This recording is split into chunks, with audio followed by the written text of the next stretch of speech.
everybody. I'm Brittany Lewis, a breaking news reporter here at Forbes. Joining me now is criminal defense attorney Joseph Tully. Joseph, thank you so much for joining me. Thank you so much for having me, Brittany.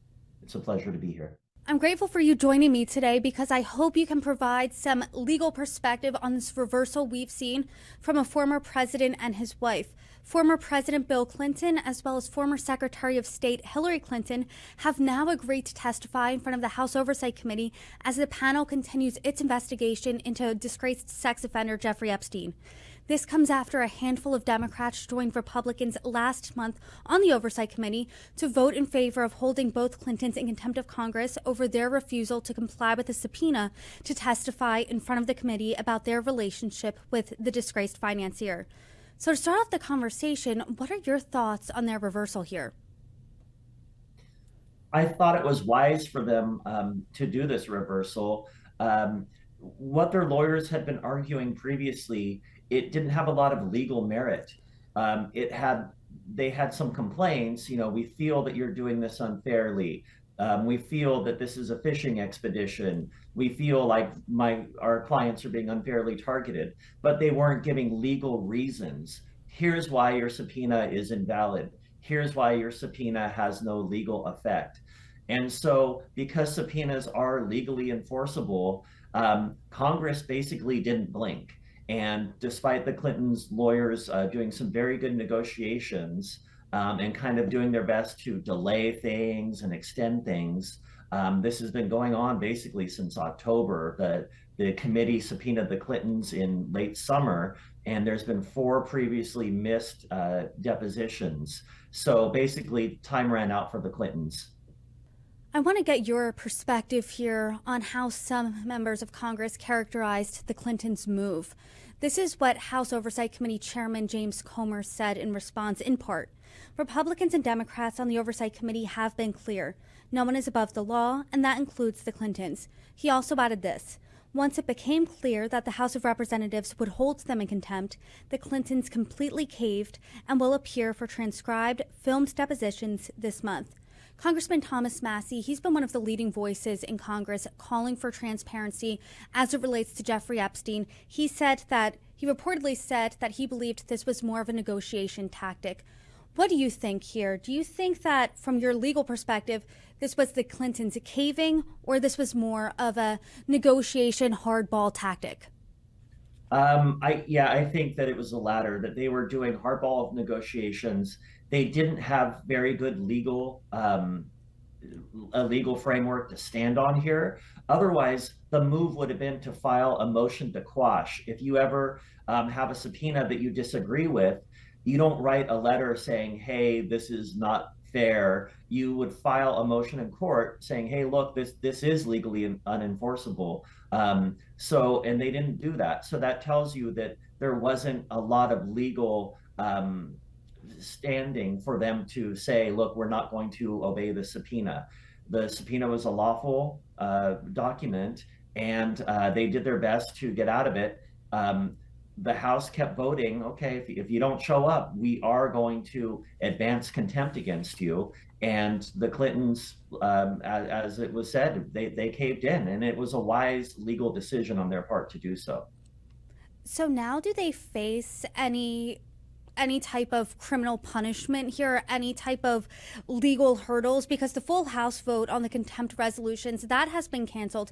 The Clintons are now going in and providing a testimony to the House Oversight Committee. So legally, are they in the clear? It looks like they are through negotiation. So it looks like their attorney said, okay, look, you got us. There's been missed appearances. And the last missed appearance in January was not cleared. Previously, there had been back and forth talking on both sides, and the House had agreed. They had relented to kind of postpone. So there was good negotiation on both sides. But here, there was clearly a missed date, and it looks like the Clinton legal team successfully negotiated. Okay, look, you got us, but we'll agree that they can come in and testify, deposition, under oath. It's got to be closed door, though. Okay, yes, you can film. Yes, you can transcribe it. So there was negotiation. but they had to cave because they were looking at contempt of Congress that was bipartisan. So Democrats had voted against them, and I think that came as a surprise to the Clinton camp. The Clintons have both repeatedly said that they know nothing or knew nothing about Epstein's criminal activities. They wouldn't be able to provide any crucial information that would help this investigation move it further along. I'm curious, because neither of them have any formal accusations against them as it relates to Jeffrey Epstein. Technically, when they appear for the depositions, could they go in there? Could they plead the fifth? Could they also continuously answer every question with some sort of iteration of, I know nothing about Jeffrey Epstein and his alleged criminal network? I mean, what does their testimony, do you think, look like? I think you raise an interesting point because I think even the biggest critics of the Clintons, nobody would deny that they're intelligent people. They're both very intelligent, and they both have law degrees. So I think that we will see a face down. It's very similar to what we saw maybe during the Iran-Contra hearings, where we had very aggressive lawyers on behalf of Oliver North that were fighting the committee, the whole time under oath. I think we'll see a big fight. I think Bill Clinton will raise executive privilege to certain questions. I think that if there are issues where the statute of limitations has not run, you will see them take the fifth. And again, that doesn't mean you're guilty. It just means that, look, I could face criminal prosecution for this. I'm not going to answer. So I think that you'll see a very hard fought, very aggressive defense tactics on behalf of the Clintons. And like I just said, the Clintons have repeatedly denied wrongdoing here, and they aren't, like I said before, accused of any wrongdoing as it relates to Jeffrey Epstein.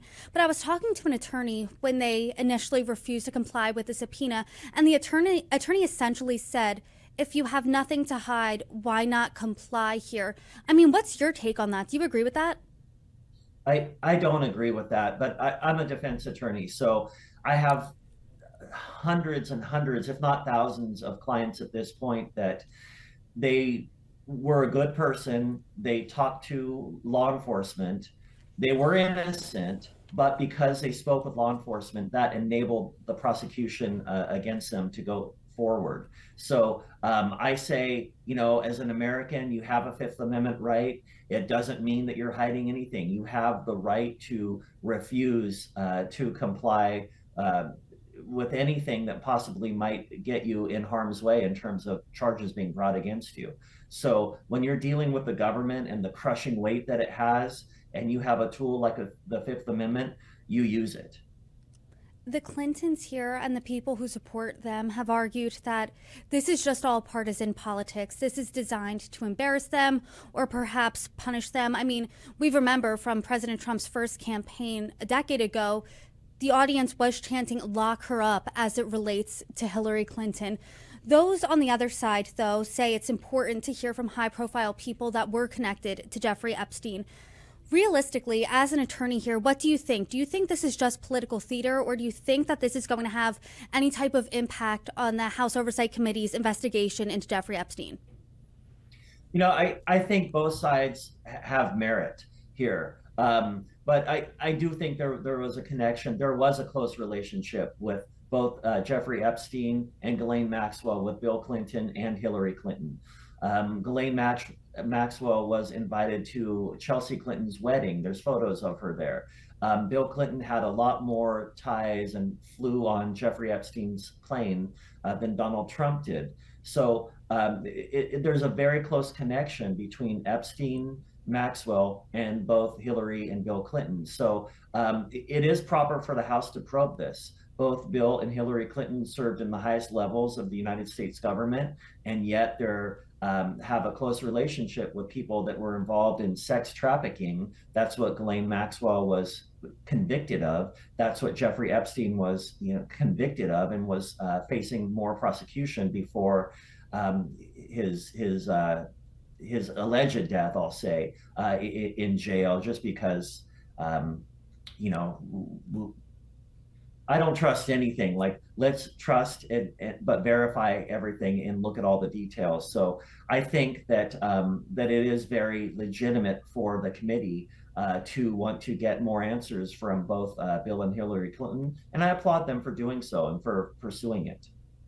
Oversight Chairman Comer, he said that this shows nobody is above the law here, and that includes the Clintons.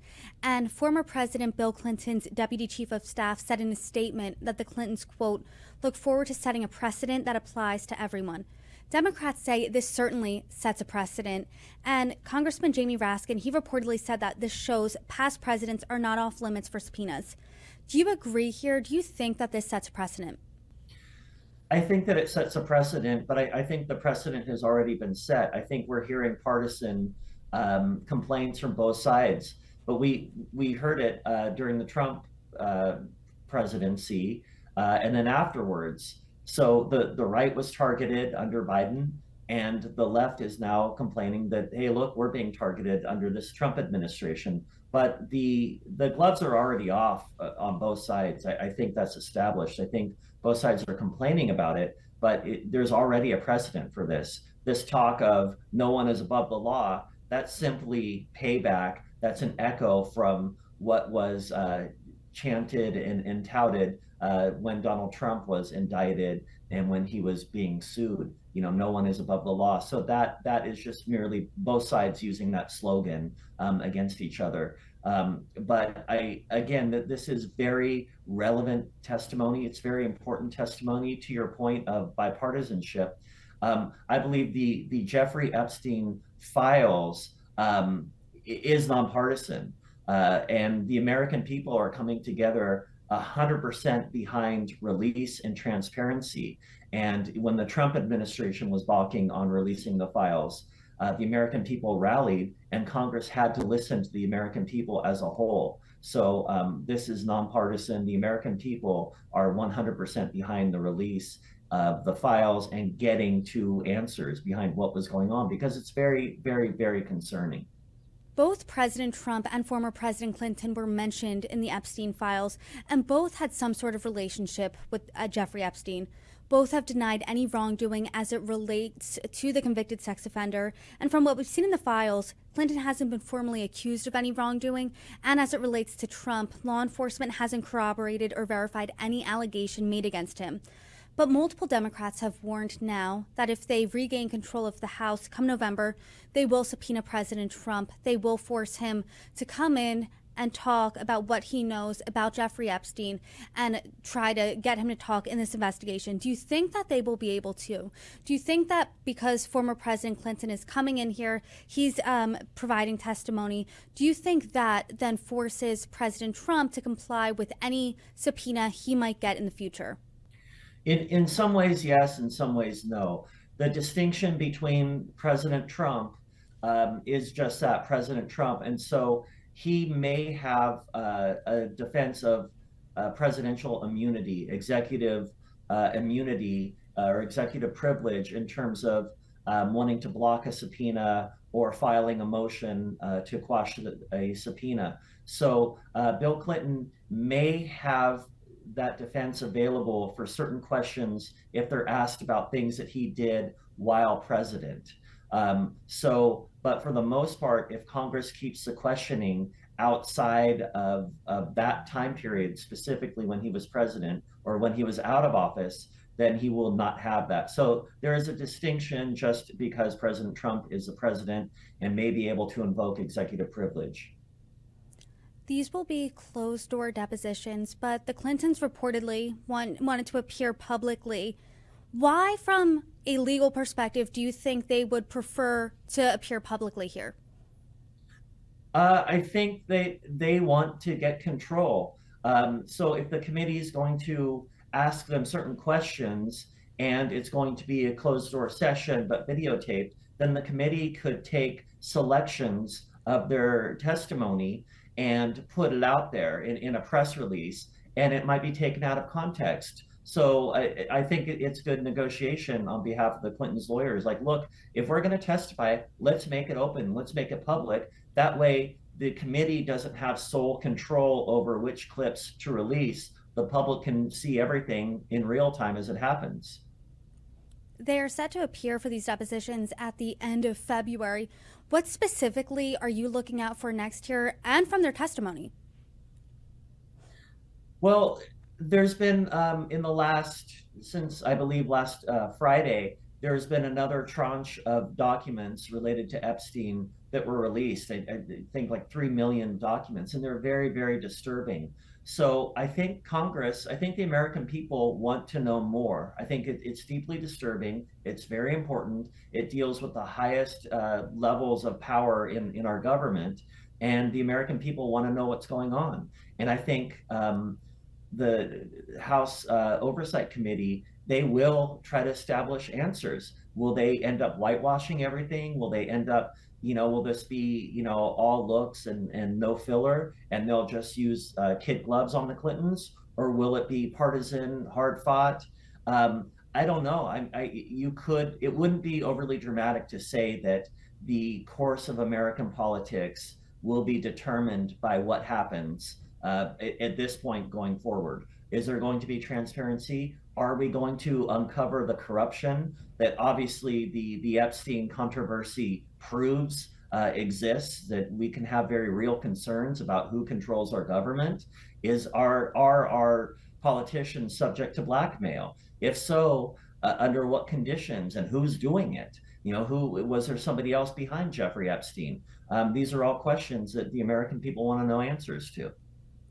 Well, there are certainly a lot of questions that remain to be seen as it relates to all the documents released from the DOJ as it relates to Jeffrey Epstein, and I hope we all get answers. But Joseph Tully, thank you so much for helping me break it down. You are welcome back anytime. Thank you so much again for having me. It's a pleasure to be with you as always.